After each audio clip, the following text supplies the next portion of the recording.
واقعہ کربلا اس سے ریلیٹڈ نہیں ہے کہ جی ان کے اوپر پانی بند ہو گیا، ان کے اوپر ظلم ہوا، کتنے بندے شہید ہوئے، یہ سیکنڈری چیز ہے. اصل چیز ہے کربلا ہوئی کیوں نبی علیہ السلام کی محنت کو 50 سال کے اندر اس لیول تک پہنچا دیا گیا کہ ہزاروں صحابہ زندہ ہیں اور نبی صلی اللہ علیہ وسلم کی پوری اولاد ذبح کر دی جاتی ہے. ہم تو یہ کہہ نہیں رہے کہ کیسے ذبح کیا انہوں نے، آری چلائی تھی یا تلوار چلائی تھی، یہ تو واقعہ کربلا تو سب کو پتہ ہے، ان کی شہادت بھی سب کو پتہ ہے. جامعہ ترمذی میں حدیث ہے حسن و حسین جنتی نوجوانوں کے سردار ہیں اور ان کی والدہ جو ہے وہ جنتی عورتوں کی سردار ہے. اور المستدرک الحاکم میں حدیث ہے حسن و حسین جنتی نوجوانوں کے سردار ہیں اور ان کے والد ان سے بھی بہتر ہیں. تو یہ تو ڈیفینیٹ حدیثیں، یہ تاریخ تو نہیں ہے، نبی علیہ السلام کے فرامین ہے. تو ان کی موجودگی میں ان کے ساتھ یہ کچھ کیا جائے تو ہم نٹی گرٹی میں نہیں پڑھتے، ہم اس تھیم کے اوپر کہ یہ کون سی چیز تھی جس نے خلافت راشدہ کو ملوکیت میں بدل دیا، ہم اس تھیم کے اوپر بات کرتے ہیں. ہم کہتے ہیں چھوڑ دیں بندے ہندے چھوڑیں، الٹیمیٹلی کیا نکلا ہے، کس کی وجہ سے ہوا ہے، وہ تو حدیث کی کتابوں میں موجود ہے. ہم کب کہہ رہے ہیں خفیہ کیمرے لگا کے جی کس نے گولی پھیلا تھی، کس نے چلائی ہے، ہم تو بتا رہے ہیں کس کے دور حکومت میں ہوا اور ان کا اپنا کردار کیا تھا، اس کو کس طریقے سے لا کے تخت پہ بٹھایا گیا. وہ ساری کی ساری چیزیں تو سامنے ہیں، وہ تاریخ کی کتابیں نہیں ہیں، حدیث کی کتابیں ہیں. اگر آپ کہتے ہیں کہ بخاری مسلم سے ہم نے صرف رب العدین کی حدیثیں لینی ہے یا ایمانیات کی حدیثیں لینی ہے اور باقی جو بخاری اور مسلم میں آل امیہ کی بدماشیوں کو ننگا کیا گیا ہے وہ ہم نے نہیں لینی ہے، تو سر پھر آپ اپنے آپ کو کلیئر کر، پھر ہم آپ سے واقعہ کربلا نہیں ڈسکس کریں گے، حجیت حدیث پہ بات کریں گے. آپ کو اپنے آپ کو منکرین حدیث کہنا پڑے گا. یہ آپ اسکروٹنگ کیسے کریں گے؟ اس سے بڑی بات مجھے یہ بتائیں کہ عظمت صحابہ بڑی چیز ہے یا عظمت محمد رسول اللہ صلی اللہ علیہ وسلم؟ تو بریلوی یہی تو رونا رو رہے ہیں، وہ کہہ رہے ہیں کہ قرآن میں تھوڑی آیات ہیں. آپ پھر مڑ مڑ کے پڑھتے ہیں قل انما انا بشر مثلکم، اس میں تو نبی علیہ السلام کی تنقیص ہو رہی ہے. تو ہم ان کو کیا کہتے ہیں کہ تنقیص مقصد نہیں، نعوذ باللہ، نہ ہو رہی ہے. آپ افضل البشر ہیں لیکن آپ کی اسپیشیز بشر ہے،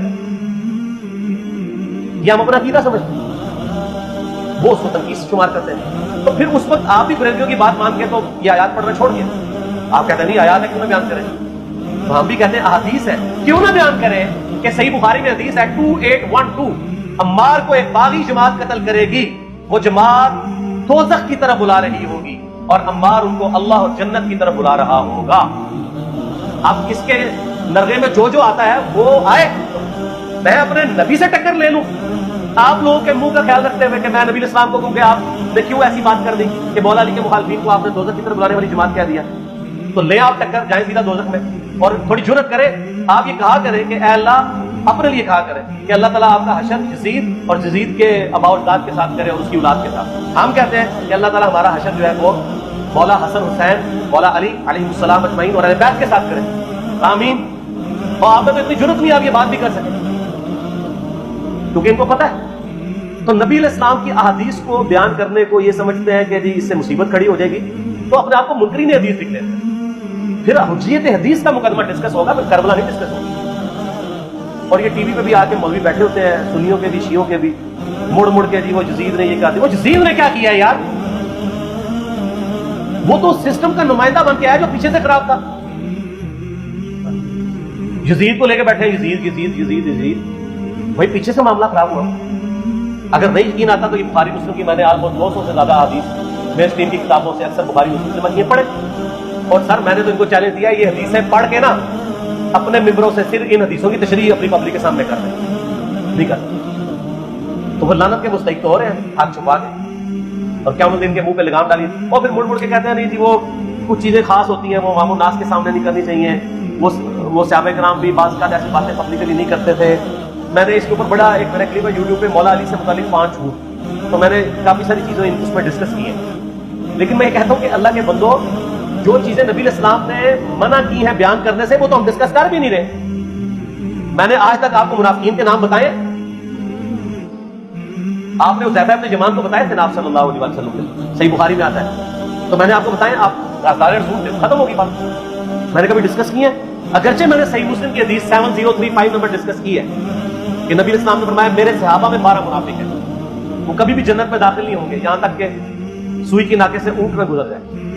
اور ان میں سے 8 ایسا ہے جس کی کمر پہ دوبیلا پھوڑا نکلے گا. میں نے آج تک آپ کو بتایا کہ کس کس کی کمر پہ دوبیلا پھوڑا نکلا اور اس کی موت اسی پھوڑے میں ہوئی ہے، بتایا؟ تو میں تو وہ چیزیں ڈسکس بھی نہیں کر رہا، میں وہ چیزیں ڈسکس کر رہا ہوں جو نبی علیہ السلام نے علامات النبوہ میں بتائی ہیں. یہ امام بخاری حدیث نبوت کی دلیل کے چیپٹر میں لے کے آئے ہیں، اور امام بیہقی نے 3500 احادیث پر مشتمل ایک کتاب لکھی ہے دلائل النبوہ، کہ ہم نبی صلی اللہ علیہ وسلم کو نبی کیوں مانتے ہیں، اس کے اوپر، اور اس میں یہ ساری حدیثیں عمار بن یاسر کی قتل والی لے کے آئے ہیں، بتانے کے لیے کہ دیکھیں ہمارے نبی علیہ السلام کی نبوت کی دلیل ہے کہ آپ نے اپنی وفات کے آلموسٹ 30 سال کے بعد ہونے والے واقعے کو پہلے ہی بتا دیا۔ یہ حدیثیں چھپانے والی نہیں، بیان کرنے والی، علامات النبوہ کی حدیثیں، آپ کہتے ہیں چھپائیں، اگر کوئی حدیث دنیا میں نہیں چھپائی جا سکتی نا تو علامات النبوہ والی، کیونکہ وہ تو نبی صلی اللہ علیہ وسلم کی نبوت کو جسٹیفائی کرتی ہے۔ ورنہ میرا ایک معصومانہ سوال ہے کہ نبی صلی اللہ علیہ وسلم نے یہ باتیں کر کے ان کے زوم میں نعوذ باللہ امت کو مصیبت میں ڈال دیا، آپ نے خود ہی فرمایا کہ یہ ہوگا، کیوں فرمایا آپ نے؟ میں تو بیان کر کے مجرم ہوں، تو جس نے مجھے خبر دی ہے ان کے بارے میں آپ کا کیا خیال ہے؟ یہ مسند احمد کی حدیث یہ میں نے گھر بیٹھ کے بنائی ہے کہ میری بیوی کا کیا حال ہوگا جس پہ ہوک کے کتے بھونکیں گے، تو سیدہ عائشہ سے مجھ سے زیادہ نبی اسلام کو محبت ہے، لیکن آپ اللہ کے پیغمبر تھے، آپ نے اپنے گھر کی خبر بھی نہیں چھپائی، بتا دی یہ ہوگا۔ اور اس سے بڑھ کے آپ صحیح بخاری میں دیکھیں عمار بن یاسر کا خطبہ ہے، میں نے یہ سارا، پریشان نہیں ہونا، یہ سچ پیپر میں سارا کچھ موجود ہے، اور کوئی چیز بھی ایسی جس میں اسکپ نہیں۔ صحیح بخاری میں خطبہ ہے کہ عمار بن یاسر کو مولا علی نے بھیجا کوفے میں، کوفے والے نیوٹرل ہو گئے تھے کیونکہ بصرہ سے سیدہ عائشہ آ رہی تھی، اور وہاں پہ انہوں نے کہا نہ سیدہ عائشہ کا ساتھ دیں گے نہ مولا علی کا دیں گے، تو عمار بن یاسر کو تیار کرنے کے لیے، یعنی وہاں کی جو عوام تھی اس قتال کے لیے، مولا علی نے بھیجا۔ تو سیدنا عمار بن یاسر نے وہاں پہ کوفے کے منبر پہ خطبہ دیا، بخاری کے الفاظ ہیں، اوپر والی سیڑھی پہ عمار بن یاسر نے حسن ابن علی کو بٹھایا، حالانکہ حسن ابن علی سے 4 گنا بڑی عمر تھی عمار بن یاسر کی، 90 پلس ہو چکے ہوئے تھے، 3-4 گنا ان کی عمر، لیکن اہل بیت کا احترام کیا، خود نچلی سیڑھی پہ بیٹھے۔ بخاری کے الفاظ ہیں کہ اے لوگو اللہ نے تمہیں آزمایا ہے، ایک طرف دنیا اور آخرت میں تمہارے نبی کی بیوی ہے سیدہ عائشہ، دنیا اور آخرت میں، یعنی عزت اپنی جگہ قائم۔ یہاں لوگ سمجھتے ہیں کسی کی غلطی آ گئی تو پتہ نہیں کیا ہو گیا، وہ یار اس کا مطلب اپنی جگہ، غلطی اپنی جگہ ہے، پیغمبر نہیں ہے وہ۔ اور دوسری طرف علی بن ابی طالب ہے، اللہ اب دیکھے گا تم عائشہ کی اطاعت کرتے ہو یا اللہ کی، علی کی نہیں اللہ کی، کیوں؟